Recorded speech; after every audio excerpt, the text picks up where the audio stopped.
Hi guys, मैं hope करता हूँ आप लोग अच्छे होंगे। और ये जो मेरा वीडियो है ये है सिंगापुर टूरिज्म का इंट्रोडक्शन वीडियो, जिसमें मैं आपको बताऊंगा कि अगर आप सिंगापुर आते हैं तो आप क्या क्या कर सकते हैं, ट्रांसपोर्ट कैसे ले सकते हैं, किन बातों का आपको ध्यान रखना है। और वैसे तो कोई बात है नहीं इग्नोर करने वाली, बस यही है थोड़ा सा general things to remember things to do करके है ये वीडियो। तो ठीक है, शुरू करते हैं। तो सबसे पहले जब आप सिंगापुर आएंगे तो आप जब एयरपोर्ट पे आएंगे, एयरपोर्ट से आप सिम ले सकते हैं। हाई नाम का आता है सिम, जो कि टूरिस्ट सिम होता है।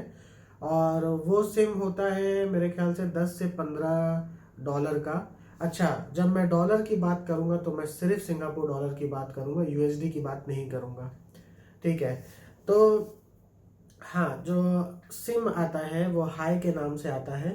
और आप वो ले सकते हैं, वरना अगर आप इंडिया से आ रहे हैं तो फिर कोई भी सिम का रोमिंग करा सकते हैं। वो इंडिया का मुझे आइडिया नहीं है कि क्या प्लान रहता है या जो भी, पर यहाँ पे जो आता है उसमें कुछ ऐसा 90 मिनट इंटरनेशनल कॉल होती है, लोकल फ्री होता है, और इंटरनेट शायद 8 से 10 GB मिलता है। ठीक है। सेकेंड पॉइंट, भाई जब आप एयरपोर्ट आएंगे तो एयरपोर्ट में काफ़ी चीज़ें हैं जो देखने लायक हैं, जैसे ज्वेल हो गया, कैक्टस गार्डन हो गया, और बटरफ्लाई गार्डन हो गया, और कुछ ऑर्किड एन्चेंटेड गार्डन करके भी है। तो आप अगर थके नहीं हैं तो मैं तो सजेस्ट करूंगा कि भाई एयरपोर्ट घूम लो, अगर आप नहीं थके हो तो। ऊपर से यहाँ का जो ट्रांसपोर्ट है वो बहुत अच्छा है। और अगर आप एयरपोर्ट से होटल जाते हो और पैसे थोड़े से बचाने हैं तो मेट्रो से जाओ, एमआरटी बोलते हैं यहाँ पे। खैर, उसके बारे में आगे बात करेंगे। और करेंसी एक्सचेंज, जो मेरा जो एक्सपीरियंस रहा इंडिया में करेंसी एक्सचेंज कराने का, वो ये रहा कि इंडिया में करेंसी एक्सचेंज करने की फीस लोगों ने ज़्यादा मांगी, और ऊपर से रेट भी जो चल रहा है वो नहीं दिया। तो मैंने उस दिन के बाद से इंडिया में करेंसी एक्सचेंज कराना मतलब बंद कर दिया। तो अगर आप चाहते हैं, ये आपके ऊपर है, आप इंडिया से भी करा सकते हैं एक्सचेंज, और आप सिंगापुर में भी आके करा सकते हैं। सिंगापुर में बहुत सारी जगह हैं जहाँ पे करेंसी एक्सचेंज होती है, एयरपोर्ट में ही बहुत है, और चाइना टाउन है, बोगीस है, और काफ़ी और जगह है, लिटिल इंडिया है, वहाँ पे भी करेंसी एक्सचेंज हो जाएगी। ठीक है। अब थोड़ा सफाई पे, यहाँ पे भाई जो रूल्स है वो काफ़ी स्ट्रिक्ट है। तो कोई भी कचरा आप फेंके ना, अगर आपको लगता है ये चीज़ फेंकने वाली है तो डस्टबिन ढूंढ लें, वरना तब तक अपने पास रखें जब तक डस्टबिन आपको मिल नहीं जाता। और यही बात है थूकने के लिए। क्या होता है, कभी कभार हमें लगता है कि हमें थूक आ रही है और मन करता है कि यार थूक दे, पर यहाँ क्या है कि थोड़ा सा आपको ध्यान रखना पड़ेगा, क्योंकि अगर आपने थूका और किसी ने देख लिया, पुलिस ने, या कैमरे में आ गए, या कुछ ऐसा हुआ, तो $300 का शायद फाइन है। और यही $300 का फाइन है सड़क क्रॉस करने का। अगर आप बिना सिग्नल के सड़क क्रॉस कर रहे हैं क्योंकि आपने देखा एक बंदा कर रहा है तो आपने भी उसको देखा, अच्छा ये कर रहा है चलो मैं भी कर देता हूँ, तो वो चीज़ गलत है। वो हो सकता है भाई बच जाए, और हो सकता है आपको पकड़ ले पुलिस वाले, या कैमरे में आप आ जाओ। तो ये तो खैर छोटी छोटी चीज़ें हो गई। ठीक है। अब बात आती है जो लोग स्मोक करते हैं। तो भाई स्मोक आप लोग करते हैं, कुछ कंट्रीज अलाउ करती हैं कि भाई चलो आपने ट्रैवल किया तो आप इंडिया से सिगरेट ले गए, पर सिंगापुर में अलाउड नहीं है। सिंगापुर में आप बाहर से सिगरेट नहीं ला सकते। लोग कहते हैं कि ठीक है, जो आपके पास डिब्बा ऑलरेडी ओपन डिब्बा है जिसमें 4-5 सिगरेट बची हैं या 10 बची हैं, आप वो ले आओ और उसके बाद आप वही यूज करो, पर उसकी गारंटी नहीं है, क्योंकि जब आप पकड़े जाओगे तो फिर उस पर टैक्स लगेगा या जो भी उनका प्रोसीजर होता है। तो यही है कि भाई जितनी सिगरेट आपने पीनी है आप इंडिया में पियो, फिर यहाँ आके खरीदो जो यहाँ मिलती है। और यहाँ सिगरेट बहुत महंगी मिलती है, मेरे ख्याल से $11, $12, $15 ऐसे पैक आता है। मुझे इतना ही आइडिया है, मैं तो पीता नहीं तो इतना ही बता सकता हूँ। ठीक है। उसके बाद जीएसटी, अगर आप यहाँ कुछ खरीदते हैं जिसपे टैक्स लगता है या कोई टैक्स की रिसिप्ट होती है, तो आप खरीदने, जैसे आपने गोल्ड खरीदा या आपने कोई इलेक्ट्रॉनिक्स खरीदा, इलेक्ट्रॉनिक्स तो मैं रेकमेंड नहीं करूँगा, पर आपकी मर्जी है। क्योंकि इलेक्ट्रॉनिक्स अगर आप लेते हैं, मोबाइल ले लिया, लैपटॉप ले लिया, टीवी ले लिया, तो उससे क्या होगा, इंटरनेशनल वारंटी पता नहीं मिलेगी कि नहीं मिलेगी, और फिर अगर ख़राब हो गया तो आप यहाँ दोबारा आओगे क्या दिखाने के लिए, नहीं ना। तो जीएसटी आप क्लेम कर सकते हैं, लेकिन आपको पूछना पड़ेगा। जैसे आपने कुछ सामान लिया तो आप शॉपकीपर से पूछ लो कि भाई इसका जीएसटी, तो एक शायद फॉर्म होता है वो लोग देते हैं रिसिप्ट के साथ, या कुछ ऐसा होता, तो जब आप वापस जाएंगे तो एयरपोर्ट में जीएसटी का वो होता है काउंटर, वहाँ पे आप क्लेम कर सकते हैं। यहाँ पे ना हर जगह क्यू सिस्टम है, मतलब अगर लोगों को ये लगता है कि यार यहाँ 5 लोग खड़े हैं किसी फूड स्टोर के सामने, इसका मतलब यहाँ खाना बहुत अच्छा है, तो जाने अनजाने में वो खड़े हो जाते हैं, फिर ऐसे करके बड़ी लंबी लाइन लग जाती है। तो अगर आपको कहीं क्यू दिखे तो टाइम वेस्ट ना करो, क्योंकि ज़रूरी नहीं है कि वो जगह जेन्युइन हो या वो जगह बहुत अच्छी हो। और बाकी क्यू लगती है एस्केलेटर पे, या लोग सीढ़ियों से भी उतरते हैं तो एक लेफ्ट लेफ्ट होके उतरते हैं। क्यू हर जगह फॉलो होती है, कहीं पे भी लाइन लगी हो, आप ये नहीं कर सकते कि भले ही आपको जल्दी है तो आप आगे लग गए किसी के, नहीं, लोगों को बुरा लगता है और वो हो सकता है कुछ बातें कह भी दें, उनको क्या पता आप टूरिस्ट हैं या नहीं है। तो क्यू के लिए ऐसा है कि जब आप एस्केलेटर से ऊपर जाते हैं या नीचे जाते हैं तो हमेशा लेफ्ट में रहें। अगर आपको चलना नहीं है एस्केलेटर पे, अगर आपको चलना है जल्दी है तो आप राइट से ऊपर चढ़े और राइट से नीचे उतरें। ठीक है। अब जब बात आई एस्केलेटर की, तो अगर आपके साथ बच्चा है और स्ट्रॉलर है साथ में, तो please please please escalator use मत करो, आप लिफ्ट यूज करो। लोग करते हैं, कुछ लोग एस्केलेटर यूज करते हैं, पर उससे कुछ प्रॉब्लम्स भी आ सकती हैं, रिस्क फैक्टर ज़्यादा होता है, और जिसको पीछे से उतरना होता है वो वेट करता है कि भाई, क्योंकि स्ट्रॉलर तो पूरी जगह ले लेता है एस्केलेटर पे। और एक पॉइंट है कि भाई आप जो चिड़िया होती हैं उनको आप दाना वगैरह नहीं डाल सकते, वो लॉ के अगेंस्ट में है भाई, वो इलीगल भी माना जाता है, क्योंकि आपने चिड़िया को दाना डाल दिया, चिड़िया ने गंदगी कर दी, तो सिंगापुर गवर्नमेंट सब साफ कराती है, तो इसलिए वो मना करती है कि भाई आप चिड़ियों को दाना वाना मत डालो, क्योंकि प्रॉब्लम, उस पर भी फाइन है, शायद $500 कुछ का फाइन है। तो गवर्नमेंट का ये सोचना है कि भाई चिड़िया अपना खाना खुद ढूंढ लेती हैं। वैसे तो आपको बहुत सारी चिड़िया हॉकर सेंटर, फूड कोर्ट वगैरह में दिख जाएगी, जब आप प्लेट वेट रख देते हो तो जहाँ प्लेटें धुलती हैं वहाँ पे चिड़िया वगैरह आती रहती हैं। इसी तरीके से च्युइंगम यहाँ पे बैन है, तो जो लोग च्युइंगम के शौकीन हैं वो ना तो यहाँ लाएं और ना यहाँ पे खाएं। यहाँ पे खरीदने और बेचने का च्युइंगम का तो कोई दुकान नहीं है, और वो भी इसलिए हो गया क्योंकि वो अनहाइजीनिक माना जाता है। लोग च्युइंगम खा के, खैर ये 92 में बंद हो गया था, तो लोग चिपका रहे, बस में चिपका देते हैं, मेट्रो में चिपका देते हैं, तो वो च्युइंगम उनको लगता है कि यार अनहाइजीनिक है ये, वो इधर चिपक जाती है उधर चिपक जाती है, उसको निकालने में टाइम लगता है, इसलिए यहाँ पे बैन ही हो गई च्युइंगम। अब बात आती है बार्गेनिंग की। भाई बार्गेनिंग आप वैसे तो 90% यहाँ पे फिक्स प्राइस है, पर बार्गेनिंग आप शायद चाइना टाउन में कर सकते हैं, पर बार्गेनिंग आप तभी कीजिए जब आपने मना लिया हो कि भाई मैंने ये खरीदना है। आपने बार्गेनिंग कर करके रेट कम करवा दिया और फिर आपने कहा अच्छा रहने दो, फिर दुकानदार घूम जाता है। एक तो उनको चाइना टाउन में जो दुकानदार है उनको इंग्लिश थोड़ी कम आती है, कुछ ऐसे दुकानदार हैं जिनको इंग्लिश कम आती है, और वो हर किसी आने वाले को टूरिस्ट ही समझते हैं, तो हमेशा वहाँ रेट आपको ज़्यादा ही मिलेंगे। तो आप बार्गेनिंग कर सकते हैं, पर आपको ये ध्यान रखना पड़ेगा कि अगर करो तभी करो जब आपको लेना हो। यहाँ पे जो ग्राउंड फ्लोर है उसको लेवल 1 बोलते हैं, इंडिया में ग्राउंड बोलते हैं।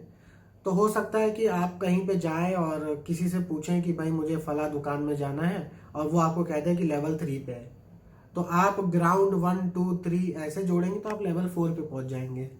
तो जो ग्राउंड लेवल होता है वो सिंगापुर में लेवल 1 बोला जाता है। अब ऐसी कुछ जगह हैं जैसे वीवो सिटी है, और सेंटोसा है, और चाइना टाउन है, और कैसीनो एरिया है जैसे मरीना बे सैंड्स है। तो ये कुछ जगह है, यहाँ पे हो सकता है कि आपको ऐसे लोग मिलें जो आपसे पैसा मांगे। ठीक है, तो आपको बिल्कुल इग्नोर करना है, ध्यान नहीं देना। ये लोग ऐसा कभी कभार बोलते हैं कि भाई हम मलेशिया से आए थे और उसके बाद यहाँ हमारा पासपोर्ट खो गया, पर्स गिर गया, फलाना ढिमकाना, कुछ कहानियाँ बताते हैं, तो आप उनको इग्नोर कीजिए। वैसे बहुत कम होता है ऐसा, लेकिन अगर आपके साथ ऐसा हो तो आप इग्नोर करें। तो छोटा सा किस्सा मैं बताता हूँ कि मैं एक जगह खाना खा रहा था, तो जब मैं काउंटर पे गया पेमेंट करने, तो मेरे साथ एक और थे, कोई इंडियन, तो वो भी पेमेंट कर रहे थे, उनके साथ एक आदमी खड़ा था, तो वो पता नहीं मलेशियन था या कौन था, मुझे ध्यान नहीं है। तो उन्होंने मतलब पर्स खोला अपना और पैसे देने लगे। अच्छा, इतने में उनका वॉलेट गिर गया। तो जब उठाया उन्होंने, तो जो दूसरा बंदा खड़ा था, जो तीसरा था, उसने बोला कि आर यू फ्रॉम इंडिया, और फिर ऐसे करके उसने ट्राई किया कि भाई मैं बातें कर लूँ। अच्छा, जब बातें करने लगा तो उसने बोल दिया कि आप इंडिया से कहाँ से हो, तो उसने बोला भाई नॉर्थ इंडिया से। ओ नॉर्थ इंडिया, ओ, क्योंकि यहाँ पे ये बोलते हैं कि जो काले इंडियन है वो साउथ से आते हैं, ऐसा बोलते हैं। ओ नॉर्थ इंडिया है, तो आप तो एकदम बॉलीवुड एक्टर लगते हो, आप ये लगते हो वो लगते हो। तो उन्होंने ना बात करके उसको पानी पे चढ़ा दिया। उसने बस बोल दिया थैंक यू थैंक यू। उसके बाद कहने लगा कि एक्चुअली मैं ना घर जाने ही वाला था, पर मेरा ना मेट्रो का पास खो गया है, क्या आप मुझे $10 देंगे ताकि मैं घर जा सकूं। अब बंदा क्या ना करता, ठीक है ना। अब उसने इतनी तारीफ पहले सुन ली, फिर उसने पैसा दे दिया और इनका काम हो गया। तो इस तरीके के लोग मेरे साथ भी हुआ है, एक दो लोग मुझे दोबारा तिबारा टकराए हैं मेरे साथ। तो ये सब चीजें होती बहुत कम है, लेकिन होती हैं। अगर मान लीजिए आपने सिग्नल क्रॉस कर लिया बिना सिग्नल के, मतलब आपने ऐसे ही क्रॉस कर लिया और किसी ने आपको देख लिया और बोला कि भाई फाइन लगेगा, ये वो $200 $300 जो भी, आप उसको एक्सेप्ट कर लें। क्योंकि अगर आपने यहाँ पे रिश्वत देने की कोशिश करी, या ऑफिसर को ऐसा लगा कि आप रिश्वत दे रहे या पैसे निकाल के उसको दे रहे, तो यहाँ पे फाइन फिर समझ लो $1,00,000 $1.5 लाख ऐसे, और 2-3 साल की सजा, जेल की सजा, ऐसा हो जाता है। वो सुनते नहीं है किसी की। और अभी पिछले महीने एक ऐसा केस हुआ था, एक बंदे ने $12 देने की कोशिश करी थी इंस्पेक्टर को। तो ये है कि यहाँ पे रिश्वत देना, या होता है कभी कभार लोग डर जाते हैं कि यार मेरा चालान हो गया, $300 बहुत होते हैं, तो मैं थोड़े बहुत दे दूं, ऐसा मन में आता है कुछ लोगों के। लेकिन मैं तो स्ट्रिक्टली आपको मना करूंगा कि प्लीज़, अगर चालान कटा है आप रिसिप्ट लो, जाके चालान जमा कर दो, ठीक है बस। आगे है वाईफाई। भाई वाईफाई तो यहाँ पे आपको कहीं पे ओपन वाईफाई मिल जाएगा, लेकिन अगर आपको ओपन मिला तो ये नहीं कि आपने मोबाइल में देखा अरे यार यहाँ वाईफाई फ्री लगा लो, नहीं नहीं नहीं। वाईफाई फ्री यूज करना इलीगल है, ये भी लॉ के अगेंस्ट में। कुछ पब्लिक प्लेसेस हैं, जैसे मान लो SMRT है, जैसे बस MRT स्टेशन है, वहाँ पे वाईफाई फ्री है, तो वहाँ पे आप यूज़ कर सकते हैं। वहाँ पे क्या होगा, जब आप वाईफाई कनेक्ट करोगे तो एक वेब पेज छोटा सा खुल जाएगा, वो आपसे OTP मांगेगा, आपका नंबर मांगेगा, उस पर आपको OTP सेंड कर देगा। फिर जब तक आप MRT स्टेशन में हो तब तक आप यूज़ कर सकते हो। तो ऐसी कुछ जगह हैं, जैसे आप मरीना बे सैंड्स गए, वहाँ पे भी वाईफाई फ्री है। तो पब्लिक प्लेसेस कुछ ऐसी हैं जहाँ पे होगा फ्री, तो वहाँ कर सकते हैं। लेकिन आपको कहीं पे भी फ्री मिला मत यूज़ करो वाईफाई। फ्री वाईफाई फालतू का यूज़ करना भी एक इलीगल काम है, माना जाता है यहाँ पे। अब जैसे लोग आते हैं, किसी को शौक होता है कि यार मैं ना अगर होटल रूम बुक करूँ तो बड़ी ऊंची फ्लोर पे करूँ, वहाँ से सिटी व्यू आएगा या जो भी, तो कुछ लोगों में होता है। तो अब मान लीजिए आपने सिटी व्यू कर लिया, आप ऊपर चले गए और अब आप बालकनी में खड़े, और बिल्डिंग्स सब आपके नीचे नीचे हैं कुछ ऐसे। तो अब आपने कहा यार मैं फ्री रहना चाहता हूँ, तो फ्री रहने के चक्कर में आपने कुछ नहीं पहना, आप खड़े हैं ऐसे करके, वाह मजे ले रहे हैं सब कुछ, वाह मैन क्या नज़ारे वो सब कर रहे हैं। ये सब बिल्कुल मत करना। अपने ही घर में बिना कपड़ों के घूमना भी गुनाह माना जाता है यहाँ पे, ठीक है। तो अगर आपको अपने ही घर में बिना कपड़ों के रहना है तो खिड़की दरवाजे सब कुछ बंद करो। बाहर से ऐसा जरा सा भी नहीं लगना चाहिए कि कोई अंदर देख सके। क्यों? क्योंकि कुछ बिल्डिंग्स ऐसी हैं जो आमने सामने हैं, और ज़्यादातर बिल्डिंग्स के जो कमरे हैं उनके जो जैसे बाहर से जो होता है ना, या छोटी बालकनी कह लो, वो सब शीशे के हैं। तो रात में अगर आप देखो, मतलब खड़े होके, तो आप देख सकते हो एक बिल्डिंग है, आप उनके अंदर देख सकते हो आराम से। भाई कहीं पे टीवी चल रहा है, कहीं पे पंखा चल रहा है, कहीं पे 2-4 लाइटें, कहीं पे 4 लोग खड़े हैं, कहीं पे लोग बालकनी में सिगरेट पी रहे हैं। ये सब अगर आपको ऐसा है भाई कुछ आज तूफानी करते हैं, तो ऐसा तूफानी ना कीजिए प्लीज, ठीक है ना। कि भाई खुला खुला लग रहा है, एकदम इंजॉय कर रहे हैं। आप भले ही सोचें कि आप अपने होटल रूम में हैं या जो भी ऐसा, मतलब बिल्कुल बिना कपड़ों के ना रहें। सोवेनियर आपको बुगिस में भी मिलेंगे, चाइना टाउन में भी मिलेंगे, गार्डन्स बाय द बे में भी मिलेंगे, और मरीना बे सैंड्स में भी हो सकता है मिले, सेंटोसा में भी मिलेंगे। हर ऐसी जगह है वहाँ पे आपको सोवेनियर मिलेंगे। पर सस्ता सोवेनियर मुस्तफ़ा सेंटर में मिलेगा। या लिटिल इंडिया में। मतलब मुस्तफ़ा भी लिटिल इंडिया में है, लेकिन अगर आप मुस्तफ़ा के अंदर नहीं जाते हैं तो आप बाहर से भी ले सकते हैं।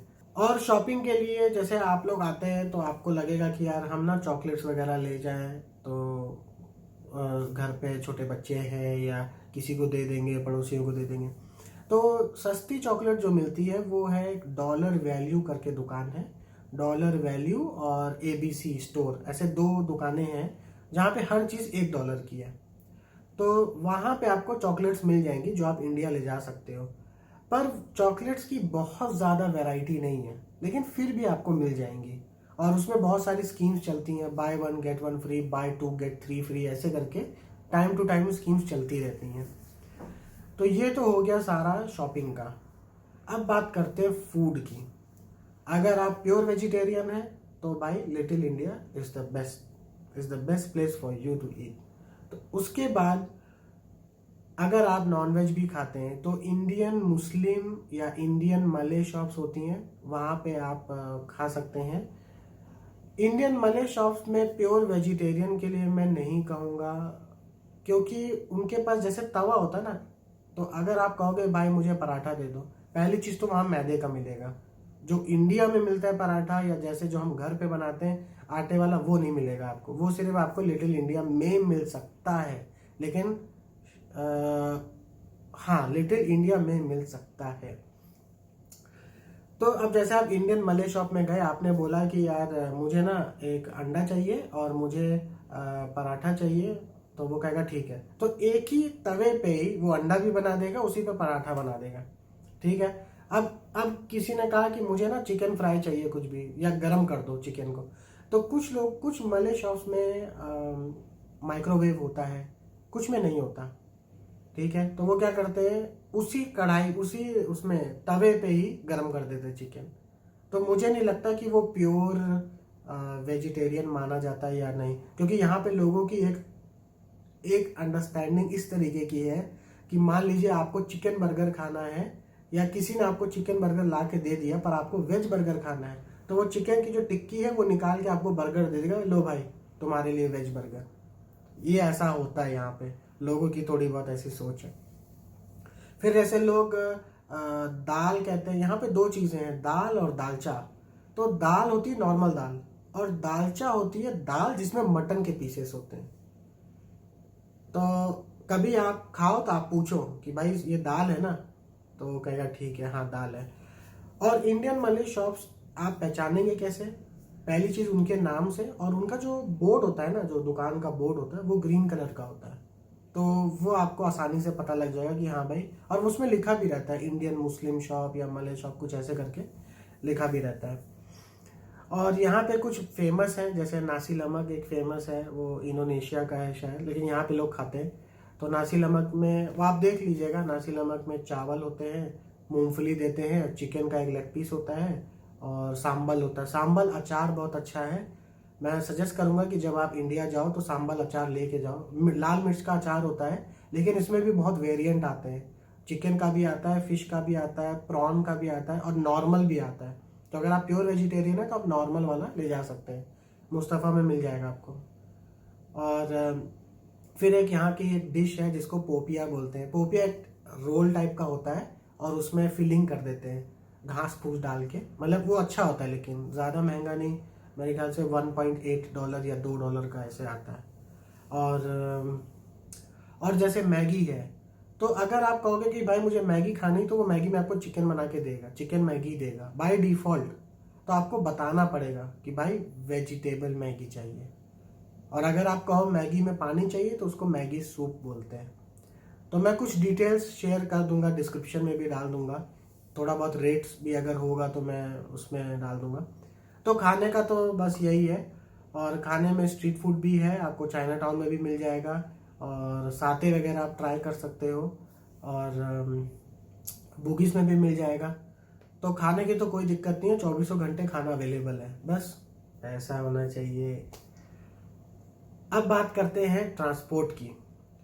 अगर आप जैसे कहते नहीं है लौंडे लपाटे हैं या दोस्त यार हैं, सॉरी मैंने ऐसा वर्ड यूज़ किया, पर मतलब जैसे दोस्त यार है, फैमिली नहीं है, तो मैं तो कहूँगा भाई MRT आप यूज़ करो। अगर फैमिली है तो आपको होता है कि यार खेचल हो जाएगी, यार मैं इधर जाऊंगा फिर बच्चे को भी लेके जाना है, तो आप टैक्सी यूज़ कर सकते हैं। वरना बेस्ट ऑप्शन है MRT या बस, सबसे सस्ता, और बस हर जगह जाती है। MRT की भी पाँच या 4 लाइन है MRT की भी, वो आप मैप डाउनलोड करोगे SMRT से तो आप उसमें देख सकते हो। तो MRT है। अब सबसे मेन बात, मान लीजिए आपको टैक्सी से जाना है, आप खड़े हैं, अब बारिश शुरू हो गई। जैसे ही बारिश शुरू होगी इनका मीटर 3 गुना महंगा हो जाता है, ये आपको ध्यान रखना पड़ेगा। और ये मेरा परखा हुआ, एक नहीं 50 बार परखा हुआ है।